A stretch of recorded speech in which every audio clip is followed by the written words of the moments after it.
ដួងចិត្តមានធម៌ដូចពោពីព្រឹក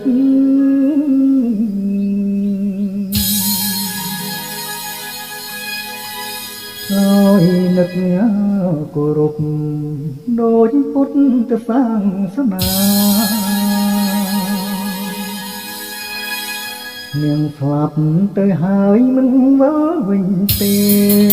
បងអើយតាគេឲ្យអ្នករស់នឹកដួងចិត្តមានធម៌ដូចពោពីព្រឹកឲ្យនឹកគោរពដោយព្រះសាសនា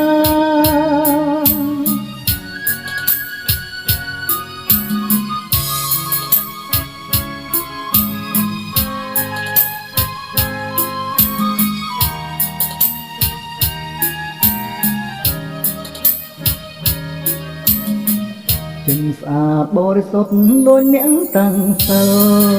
បិទភ្នែកញ៉ាយប្រមើដូចអង្គព្រះសាស្តារីឯទឹកចិត្តបរិសុទ្ធស្នេហាបិទភ្នែកញ៉ាយតាណាឃើញគូជីវិត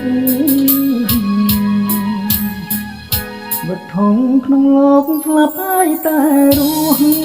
មានតែគេឈ្មោះនឹងស្នេហាពិតខ្លួនស្លាប់ទៅហើយនៅឡើ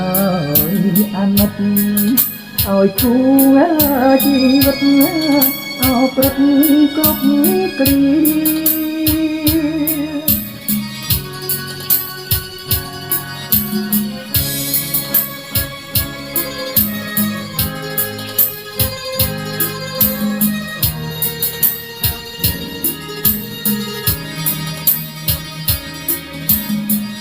សេចក្តីនិរាងនៃមនុស្សចិត្តធម៌ក្នុងទាំងហើយនគរ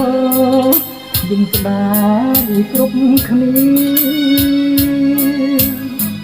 បាច់តាឧទ្ទិសគ្រប់ទិនទីទឹកភ្នែកពរនីជាផ្សែងធូបទៀនដួងចិត្តសោកស្ដាយខ្លាចជាសម្រែកឲ្យយំឲ្